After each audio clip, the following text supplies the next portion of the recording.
En esta etapa de cuidado, una oportunidad para mirar alrededor. Cada programa, una pregunta que se aborda desde distintas miradas con los y las docentes. La literatura, las ciencias, las artes, la matemática, puestas para afrontar el desafío de conocer nuevas preguntas. Preguntas sin respuestas definitivas, preguntas que dan la posibilidad a nuevas preguntas.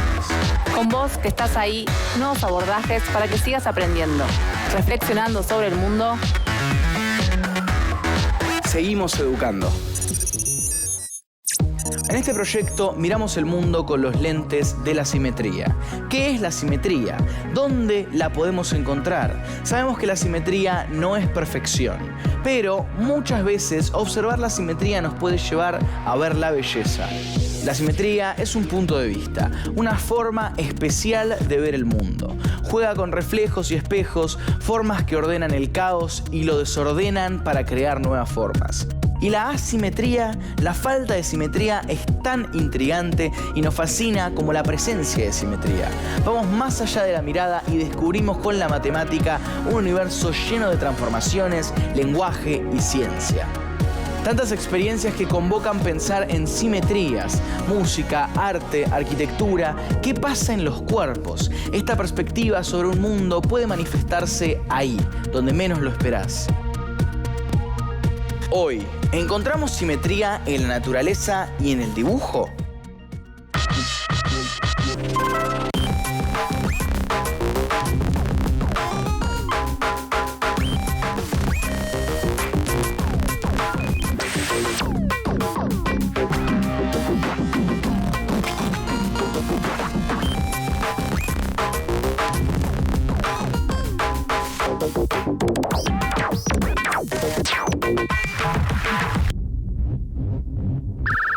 ¿Encontramos simetría en la naturaleza y en el dibujo? Porque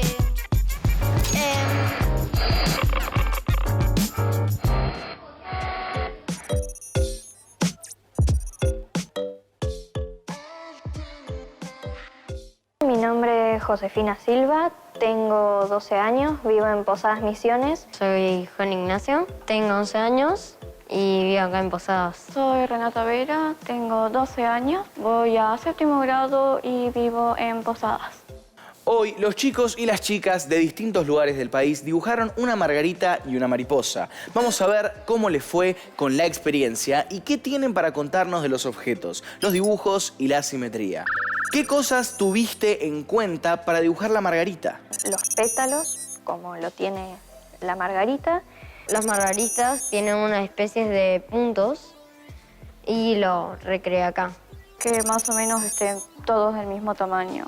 ¿Qué cosas tuviste en cuenta para dibujar la mariposa? Hacer bien las alas, que una no me salió muy bien, muy parecida a la otra. El cuerpo, las antenas y las alas, que también sean lo más iguales posibles.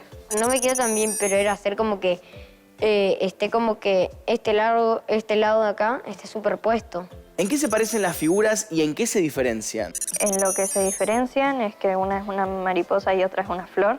Una es una mariposa y otra es una flor. Que no tienen la misma forma una que la otra. Capaz las alas de las mariposas se podrían llegar a parecer un poquito a los pétalos. Lo hice en realidad pensando en el mismo estilo de dibujo, así que son técnicamente parecidas en ese estilo. No veo similitudes. ¿Dónde crees que se encuentra la simetría en la margarita? Desde el tallo, creo. En los pétalos. Serían los pétalos. ¿Y en la mariposa? Creo que se encuentra acá en el cuerpo.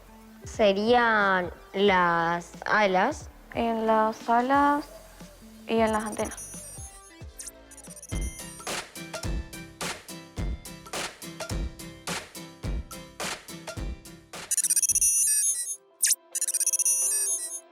A lo largo de esta semana nos propusimos mirar a nuestro alrededor con lentes matemáticos. Para los humanos y las humanas, el mundo natural parece caótico. Un bebé o una beba que recién nació, por ejemplo, observa los árboles, las piedras, el cielo y las nubes. Llaman su atención los elementos que permanecen quietos, pero a la vez todo aquello que está en movimiento, como las olas del mar, la gente que camina o los autos que pasan. A medida que vaya creciendo, la cultura le irá ofreciendo modos de nombrar y pensar ese mundo. Los conceptos, las ideas, proponen un modo de organizar todo lo que se observa, establecen un orden que quizás permita comprender un poco más la realidad habitada. Hoy, como parte de nuestra pregunta semanal, ¿qué experiencias convocan las simetrías y lo asimétrico? Nos preguntamos, ¿encontramos simetría en la naturaleza y en el dibujo? Y para intentar averiguarlo, nos proponemos mirar los elementos naturales y buscar ejemplos de simetría. ¿Se les ocurre algún animal que sea simétrico? Veamos, por ejemplo, esta mariposa, como la que podemos encontrar durante algún paseo por la plaza o cualquier lugar al aire libre, puede ser también en un balcón. Si trazamos en el centro de la mariposa una recta vertical y podemos dividir su cuerpo en dos partes iguales, entonces se trata del eje de simetría. Cuando los puntos de una figura coinciden con los puntos de la otra al tomar como referencia el eje de simetría, como si fuese una misma imagen reflejada en un espejo, se produce la simetría axial. Y de la plaza nos vamos a la playa. Acá tenemos nuestra estrella de mar. El cuerpo de la estrella se divide en 5 partes iguales. La simetría en la estrella de mar es central o radial. Esto quiere decir que al hacer girar parcialmente la figura alrededor de un punto llamado centro, no cambia. También se la conoce como simetría de rotación. Otra opción para buscar en la naturaleza todo esto de lo que hablamos es observar una imagen de algún paisaje, como un campo, un bosque o una zona de montañas, y marcar dónde hay simetrías.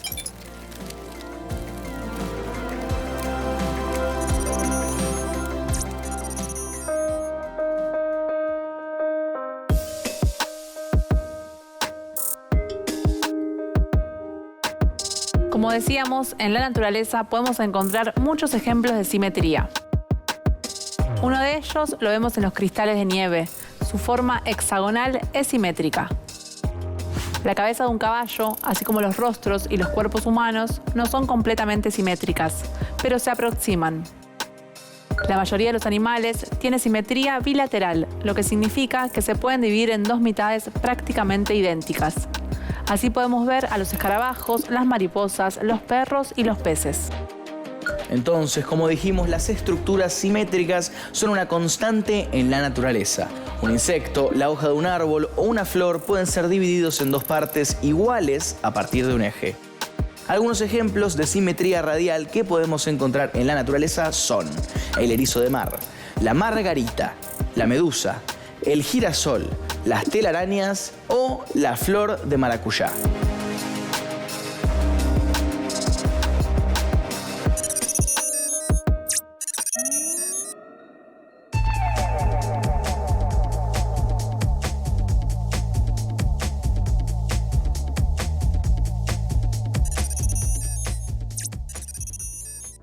Venimos hablando de simetría, un concepto tan poderoso que se aplica a las leyes de la naturaleza que rigen el universo físico.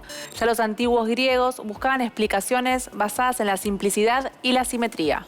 Platón, que fue un filósofo griego, fundador de la Academia de Atenas, seguidor de Sócrates y maestro de Aristóteles, usaba los 5 sólidos regulares como entes fundamentales en una especie de teoría de todo. Junto a Platón, Aristóteles es considerado el padre de la filosofía occidental. Durante más de 2 milenios, sus ideas ejercieron una gran influencia sobre la historia intelectual de Occidente.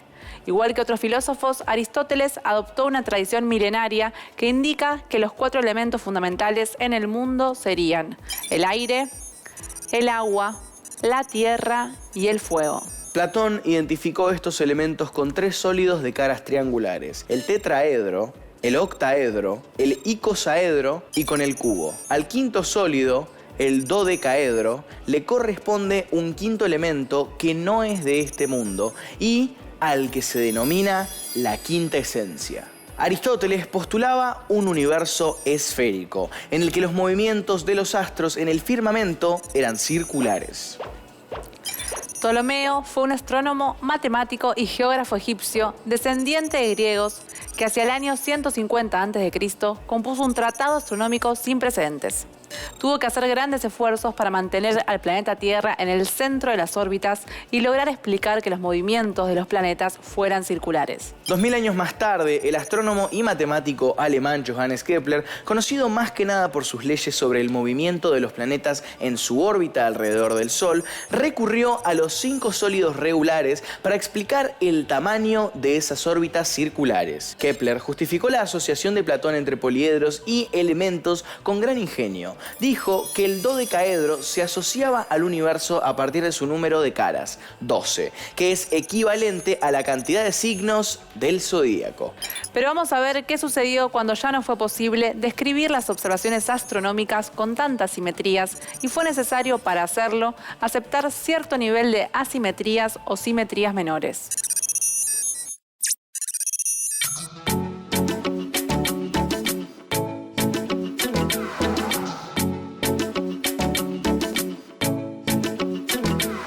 ¿Cuáles son los sólidos platónicos? Solo existen 5 poliedros regulares convexos. Quizás por eso los griegos les dieron una significación especial conectándolos con los 4 elementos de la materia y con su conjunto. El tetraedro es el fuego, el cubo, la tierra, el octaedro, el aire, el icosaedro, el agua y el dodecaedro, el modelo del universo. Los poliedros son cuerpos geométricos. La palabra viene del griego poli, muchas, y edra, caras. El tetraedro tiene 4 caras que son triángulos equiláteros, es decir, con 3 lados iguales. El hexaedro o cubo tiene 6 caras que son cuadrados. El octaedro tiene 8 caras que son triángulos equiláteros. El dodecaedro tiene 12 caras que son pentágonos regulares, es decir, figuras planas de 5 lados iguales. El icosaedro tiene 20 caras que son triángulos equiláteros. En 1595, Johannes Kepler, convencido de haber comprendido los secretos del Creador, ideó un modelo del sistema planetario basado en los sólidos platónicos para describir las distancias entre las órbitas de los 6 planetas que se conocían hasta ese momento. Kepler partía en su modelo de una esfera exterior que representaba la órbita de Saturno, dentro de la cual inscribía sucesivamente un cubo, la esfera de Júpiter, un tetraedro, la esfera de Marte, un dodecaedro, la esfera de la Tierra, un octaedro y finalmente la esfera de Mercurio. Esto sucedía a fines del siglo XVI, cuando se dejaba atrás la Edad Media y en pleno Renacimiento. Antes se había buscado comprender la naturaleza desde arriba. Ahora la mirada se orientaba hacia todos los fenómenos que se seguían considerando obra del Dios creador. Esto quiere decir que si antes se miraba hacia abajo, desde el más allá hacia la Tierra y hacia todo el mundo físico, desde ese momento el ser humano se ubicaba dentro de las cosas y desde ellas alzaba la mirada al cielo. La ciencia y la filosofía, de esta forma, empezaban a librarse de los valores de la religión. Es decir, se contemplaban los hechos dejando atrás las explicaciones divinas o religiosas. La astronomía fue la primera en beneficiarse de este retorno a la naturaleza en la forma de pensar el mundo. En el cielo se podía encontrar la armonía, un sistema de relaciones numéricas que es la imagen de la divinidad, para que la humanidad pudiera acercarse a ella a través de la contemplación del firmamento. Desde hacía tiempo, además, existía la necesidad de renovar un calendario que ya no se correspondía con los movimientos celestes. De a poco comenzó a aceptarse la idea de que las órbitas fueran más o menos elípticas, es decir, parecidas a elipses, y que la Tierra no estuviera en el centro del universo. Si pensamos que el Sol está quieto en el centro del universo, se ve esto como la razón del orden y la armonía de todo el mundo. Así, por primera vez en la historia de la humanidad, se presentaba una teoría heliocéntrica, es decir, en la cual el Sol era el centro, avalada por un aparato matemático.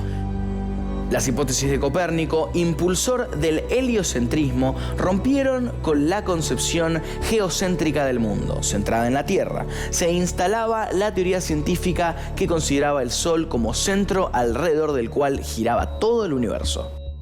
Así es como a veces la falta de simetría es tan sorprendente y reveladora como la simetría.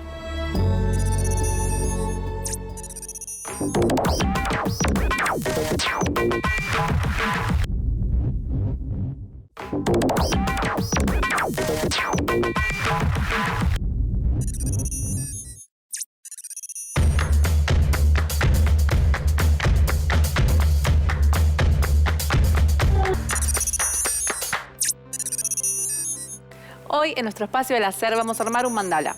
Hace poco hicimos uno elaborado con elementos de la naturaleza con la profe Nati de plástica. Usamos hojas de diferentes colores, pétalos de flores, piñas y otros frutos de árboles. Además, esos elementos son muy fáciles de conseguir. Se pueden encontrar en la vereda, ni bien salimos de casa, en la plaza de la otra cuadra, en el balcón de la abuela. Claro, siempre es mejor si juntamos las hojas que ya cayeron al suelo, así no se las arrancamos al árbol, que bueno, pobrecito árbol que no se merece eso. Exacto. ¿Y vos qué pensás? ¿La naturaleza imita el arte o el arte imita a la naturaleza? A ver, déjame pensarlo. O sea, que bien se complementan en todo caso. Así es. Luca, te cuento que los mandalas son representaciones simbólicas, espirituales y rituales utilizadas en el budismo y en el hinduismo. En su estructura, el espacio sagrado, el centro del universo, se representa como un círculo ubicado dentro de una forma cuadrangular. En la práctica, los hinduistas son lineales, mientras que los mandalas budistas son bastante figurativos. El término sánscrito mandala significa disco, óvalo, círculo sagrado, círculo encantado, cualquier cosa redonda, circunferencia, halo alrededor de la luna o el sol, órbita de un cuerpo celeste o pelota para jugar. Las partes o regiones internas del círculo mandala suelen disponerse alrededor de los ejes cardinales. Las formas concéntricas sugieren una idea de perfección, mantienen iguales distancias con respecto a un centro.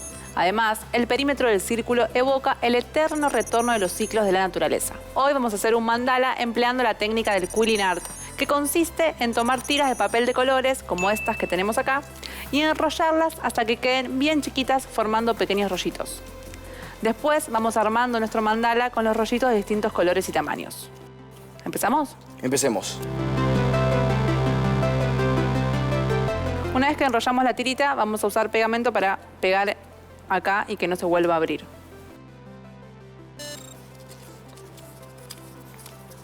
Una forma para que sean chiquitos, vos uno tira así y se achica más, se aprieta más.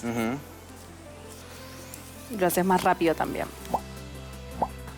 A medida que vamos armando los rollitos, vamos a ir dibujando y creando el mandala, que acá tenemos una base para poder empezar a hacerlo. Y vamos a ir empezando desde el centro, elegimos un color, por ejemplo, y vamos a ir rodeando para ir de a poquito, desde el centro hacia los bordes, ir formando el mandala. Toma paciencia esto y recordamos también, siempre está bueno tener una referencia, está bueno hacer un dibujo de lo que querés ver y después hacerlo. Siempre está bueno tomar pasos para prepararse y obviamente, ya lo dijimos, paciencia, toma paciencia hacer un mandala. Pero relaja también un poco, ¿no? Obvio, no, es una de esas cosas que toman paciencia y son para practicar un poco justamente eso, la paciencia, para relajar un ratito. Es una buena actividad de domingo, definitivamente, pero sigamos.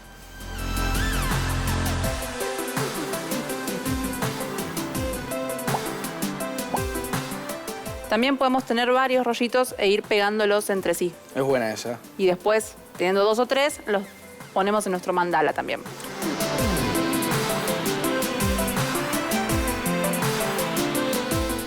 ¿Te parece que ahora cuando terminamos todo el borde amarillo ponemos naranja? Dale, me copa.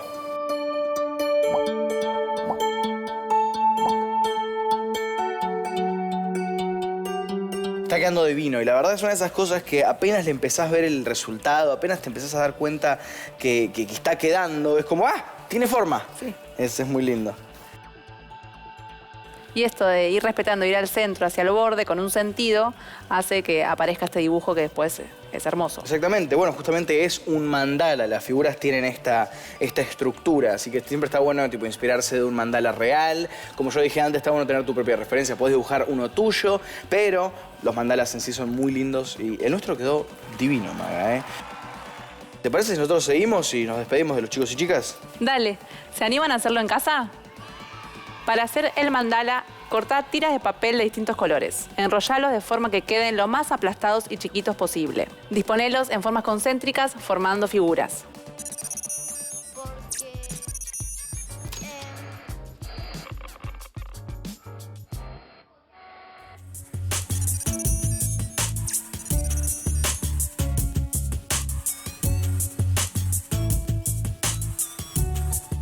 ¿Sabés qué es un mandala? Una mandala es una figura geométrica. Es una forma geométrica que adentro tiene más formas. Todas las partes son iguales. O sea, no va a tener un cuadrado más grande que otro, por ejemplo. ¿Pintaste alguna vez un mandala? Si fue así, ¿recordás cómo era? Pinté varias veces mandalas. Sí, me hice muchos mandalas en la vida. Sí, pinté bastantes. Eran generalmente con círculos, triángulos. Y siempre tienen las formas adentro, puede ser cualquiera. Pero me acuerdo que había muchas formas geométricas. Si tuvieras que elegir alguno de estos mandalas para pintar, ¿cuál elegirías y por qué? Porque me pareció interesante y un poco simple. Yo prefiero las figuras básicas y que sea básica y se vean bien a una figura muy compleja. Me pareció bastante una flor. A mí en personal eso me pareció bastante una flor. ¿De qué colores preferirías pintarlo? ¿Y por qué?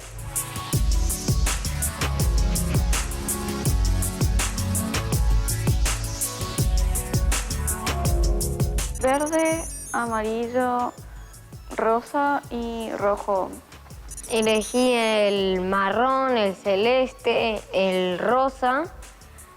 También elegí el verde, el naranja.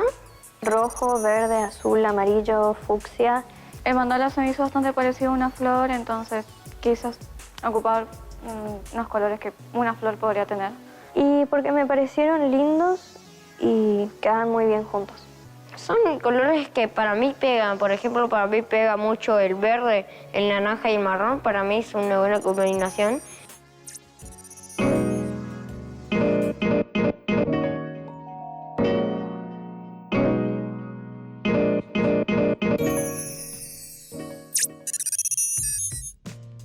Luca, ¿te pusiste a pensar qué pasaría si tomáramos este mandala y marcando un punto central lo rotáramos en un ángulo determinado?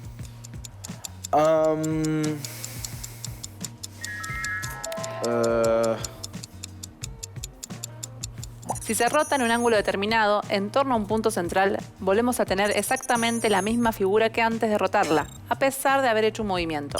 Y lo mismo podríamos hacerlo, por ejemplo, con, no sé, una rueda de bicicleta, ¿no? Claro, esto es así porque, como mencionamos al principio del programa, existe la simetría de rotación. Esta clase de simetría se produce al girar un objeto alrededor de un punto llamado centro, en un sector angular llamado amplitud del giro. A diferencia de la simetría axial, que se verificaba a través de un eje, en este caso tiene un centro de simetría de forma que, por ejemplo, un punto A es simétrico con otro punto A', si se mantiene a igual distancia del centro.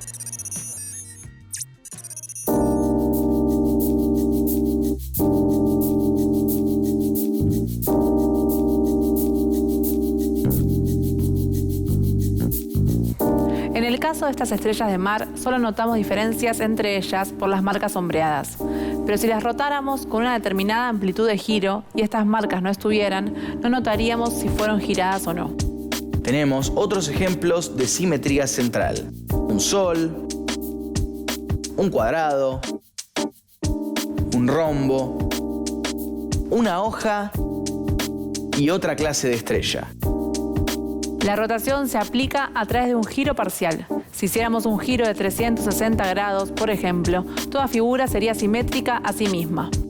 En estos casos sucede cuando establecemos un determinado ángulo de rotación, siempre tomado desde el punto central.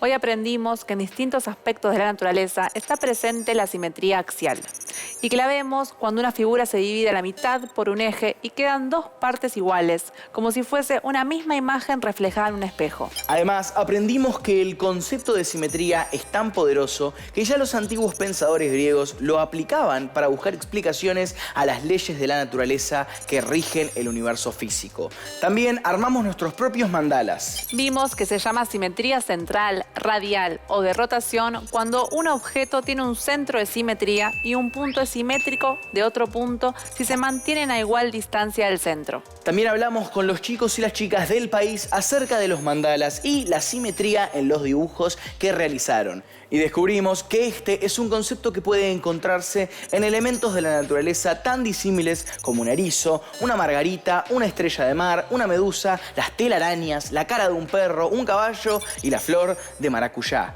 Pero todavía queda mucho para descubrir acerca de la simetría. Por ejemplo, ¿Cómo es lo que se repite infinitamente?